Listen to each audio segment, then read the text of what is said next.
ሰላም ጤና ይስጥልኝ ውድ የቻናሌ ቤተሰቦች እንደምን አላችሁ እንደምን ከረማችሁ ነው ያለው እግዚአብሔር ይመስገን ደህና ነኝ እናንተ ሰላም እንደምትሆኑ ባለም ተስፋ ነኝ በአለም ዳርቻ ያላችሁ ሰላም እግዚአብሔር ከእናንተ ጋር ይሁን እያልኩ ዛሬ በአዲስ ቪዲዮ መጥቻለሁ ባለፈው ሳምንት ክፍል 1 ይዤ መጥቼ ነበር ዛሬ ክፍል 2 ይዤ መጥቻለሁና ፍቅር ነው አያውቅም የሚል አርዕስት ይዤ መጥቻለሁ ለቻናሌ አዲስ የሆናችሁ ቪዲዮውን ምልክቱ የተቀናችሁ ቤተሰብ የሆናችሁ ደግሞ ላይክ እና ሼር ኮፒ ሊንክ ያደረጋችሁ አስተማሪ የሆነ ኮሜንታችሁ ጻፉልኝ ዛሬ ክፍል 2 መጥቻለሁ የእናት የልጇ ፍቅረኛ የቀማችሁ አለ እንዴት ይታመናል አይታመነው ነውር ነው እባክህ እንዳትከፍትላቸው ይገልኛ አለችኝ የበለጠ ነገር ተወሰሰብኝ ድንገት አንድ ድምጽ አዳመጥኩ ልጅቷ ትላመጣኛለች በሁለት እጄ ይዛ አረጋጋኋት ሰውነቷ እንቀጠቀጣል ያለ መቋረጥ ከአይኗ እንባ ይወርዳል በዚያ ቅጽበት ፊቷን አተኩሬ አየኋት ያለቀሰች እየተጨናነቀ የተንቀጠቀጨች ጸጉሮቿ ተዘዋርቆ ፊቷ ላይ አርፈው ይታያሉ ግን በጣም ነው የሚያምርባት በዚያ ቅጽበት አይኔ ስመለከታት ተገጣጠምን እና ፊቷ መልስ አርጋ ወደ ኋላ እንትናለች ለቀቋት ወደ በሪ ሄጄ በእርጋታ ከፈትኩት ያዳመጥኩት ድምጽ በስሜ የሚጠሩኝ እማማ አልታየች ናቸው ጎረቤታችን ናቸው ከፈትኩላቸው ዛሬ መጥተው አያቴን ሆስፒታል አልጠየቁትም ነበር እኔም መምጣቴን በቤት መብራት አይተመልክተው ነው በዝናብ ውስጥ የመጡት በር ላይ አውርተን ጨርሰን ወደ ውስጥ ብቻዬን ዘለቁት ልጅቷ በጉጉት እየጠበቀች ነበር እንደገባው እነማን ናቸው አለችኝ ጎረቤታችን ናቸው አልኳት እርግጠኛ ነህ አለችኝ አዎ እርግጠኛ ነኝ አልኳት ቀጠልኩና ጥያቄ እንዲህ የምትሸሻቸው እነማን ናቸው አልኳት ጸጥ አለችኝ ተጠጋኋትና እኔ ተጠጋኋትና በጥያቄ አፋጠጥኳት ሁኔታዬ ገብቷታል በዛው ዝም እንደማልላት ገብቷታልና እንደምሽት ብቻ ፍቀድልኝ እንጂ ነገ ጀምሮ እዚህ ቤት አታገኘኝም አላስቸግርህም አለችኝ በሆነም ማወቅ አለብኝ ነገር ግን ነገ መዘዝ ሊያመጣብኝ የሚችል ጉዳይ ቢሆንስ አልኳት እርግጥ አሁን ከከፋ ነገር እንዳለላት ከባለቤቷ ወይም ከቤተሰቧ ጋር ተጣልታ የወጣችው የምትመስለው ሆነታ ታውቀኝ ጠጠር ያለ ጥያቄን አስደነግጦታል ለመናገር አመነታች እና ወደ መውጫ በሪ አመራች በርን ከፍታ ልትወጣ ስትል አፈጥኜ እጇ ያዝኳት እና ሳብኳት ስባት እንከርብዬ ነበር መሰለኝ ተቆጥታ ደረቴ ላይ አረፈች በቃ ተይው አልኳት ሁኔታዬ መልስ እኔን አስደነገጠኝ ማልቀስ ጀመረች ቀስ ብዬ ወደ ፍራሽ ጎትቼ ወሰድኳት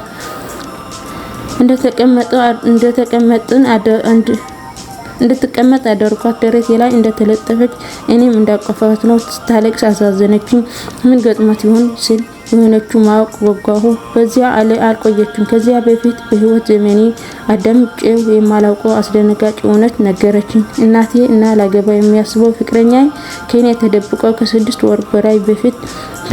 ወር በላይ በፍቅር ከንፈር በራሳቸው ዓለም ውስጥ ይኖሩ ነበር አለችኝ ተወልጄ ያደግኩበት ቤት ውስጥ እኔ ስወጣ በድብቅ ማሰብ የሚከብደኝ ሁሉ ነገር ሲያደርጉ ነበር አሁን ጤንነቷን ተጠራጠርኩ መቼም አእምሮ ታማሚ ሆና ወይ ዘብራቅርቅ ያደርጋት እንጂ እንዲህ ያለ ነገር አላጋጠማትም አልኩት እናትና ፍቅረኛዋ ለራሴ ጥያቄ ሆኖብኝ ለማመን ከበደኝ እሷ ቀጠለች ይህን ልጅ ተዩ ይቅርብሽ በተረጋጋሚ ስትለኝ አስባልኝ መስሎኝ ነበር ነገር ግን ለራሷ ፈልጋ ነበር ለካ አለች እንዴት በእናት የልጁ ፍቅረኛ ይነጠቃል ያው ባል ሊሆን የታጨኝ እንዴት ልጅ አንዲት ልጅ አብራው አንሶላ የምትገፋፈው ወንድ እናቷ ያያወቀች ተደብቃ እንዴት የልጇ ፍቅረኛ ሰውነቷ አቅፋ ትተኛለች እኔም ለራሴ ጥያቄ ሆነብኝ እዚያ ኖርነት ጥግ የኖረው ይሁን ምን እንደምላት ብቻ ሳይሆን እያንዳንዱ ከአንደበት የሚወጡ ቃላቶች የሚያዳምጠው አምኖ ለመቀበል እየከበደኝ ነው ከዚያ በላይ እንደታወራኝ ፈልጊያለሁ የምጠይቃ ብዙ ነበር ግን የራሳችሁን የቀሰቀስኩ ወደማይሆን ህመም ውስጥ የሚከታት የመሰለኝ ዝም ላስብላት ወስኜ አጥብቄ አቀፈችኝ የተረዳሁት መስላት የተረዳሁት መሰለኝ። ህማሟን የተጋራሁት መሰላት። እያለቀሰች ነበር። አሁን ግን ዝም እያለች ለቅሷን ወደ ሳቅ እየተቀየረ ልክ እንደ ህፃን ሳቅ ያለው በአፍንጫው እና በአፉ በተሳቢ አየር እንደሚቀጠቀጠው ያለ አተነፋፈስ ደግሞ በሰሱ መተንፈስ ተቃቅፈን ቆየን። አሳዘነችኝ፣ አንጀቴ በላችሁ። እንዳቀፈችኝ ቀስ ብዬ ወደ ፍራሽ ይዣት ወረድኩ። ዝም ብሎ እጄን ተከትላ ከቅፌ ሳትወጣ ተጋደምን። ከ30 ደቂቃ በኋላ አተነፋፈሷ የመተኛት እንደሆነ አስገባኝ። እጄ አልቀቀስ ብዬ ተነሳሁና የምለበስ አልብሻት ወደ ውጭ ወጣሁት። ስልኬ ሆስፒታል ደውዬ የተረኛው ነርስ ጠዋት እንደምመጣ ነግሪያት ወደ ቤቴ ውስጥ ተመልሼ ገብቼ ከአጠገባ ተጋደምኩ። ጠዋት ከእንቅልፍ ስነሳ አጠገቤ የለችም።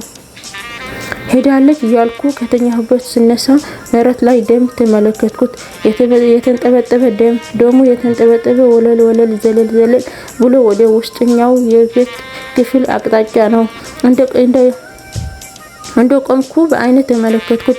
ባለበት ደርቄ ቀረሁ። ራሷን አጥፍታ ነው ብዬ ደመደምኩ። ከሰከንዶች በኋላ ወደ ውስጥ ደምን ተከትዬ መራመድ ጀመርኩ። እህቴ አልኩ ቀስ ባለ ድምጽ፣ ግን መልስ የለም። ቃል በቃል ላተርፋት አርፍጃለሁ እያልኩ ልክ የውስጠኛው በር ጋር ስደርስ በጣም ያስደነግጣል። የመጨረሻው ክፍል ነገ ይቀጥላል። ውድ የቻናሌ ቤተሰቦች ላይክ እና ሼር ሰብስክራይብ እያደረጋችሁ ቤተሰቡ ያልሆናችሁ ደግሞ ደወል ምልክቱ የተጫናችሁ ቤተሰቡ ሁኑ እያልኩ ነው። ዛሬ በአዲስ አይነት ቪዲዮ መጥቻለሁ። መጨረሻው የት እንደደረሰ ሞታ ይሁን ወይስ ያላገኛት ይሁን የሚል ራስ ጽሁፍ ደግሞ ነገጃላችሁ ልዘላችሁ ልመጣ እችላለሁ። ግን ይቅርታ አማርኛዬ እንደዛ እየተወለገድኩት ቪዲዮ መስራት ከተውኩት እኔም አማርኛዬ ይጠፋብኛል ማለት ነው። እና ወደ ቻናሌ ቤተሰቦች ላይክ እና ሼር ከቡልንግ ያረጋችሁ አስተማሪ የሆነ ኮሜንታችሁ እያጻፋችሁ ድጋፋችሁ አይለየን እያልኩ ነው። እየጠፋሁ እንደዛ ሰዓት እያነሳኝ ነውና ውድ ቻናሌ ቤተሰቦች ድጋፋችሁ አይለየን እያልኩ ነው። ኮፕሊንግ አድርጉልኝ።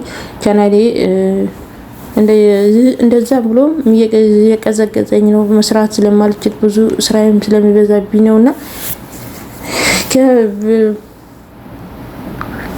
በሌላኛ ቪዲዮ እስከሚመጣ ላይክ እና ሼር ሰብስክራይብ እያደረጋችሁ ቆዩኝ። ላለች ከሳምንት ሰላም ያቆየኝ።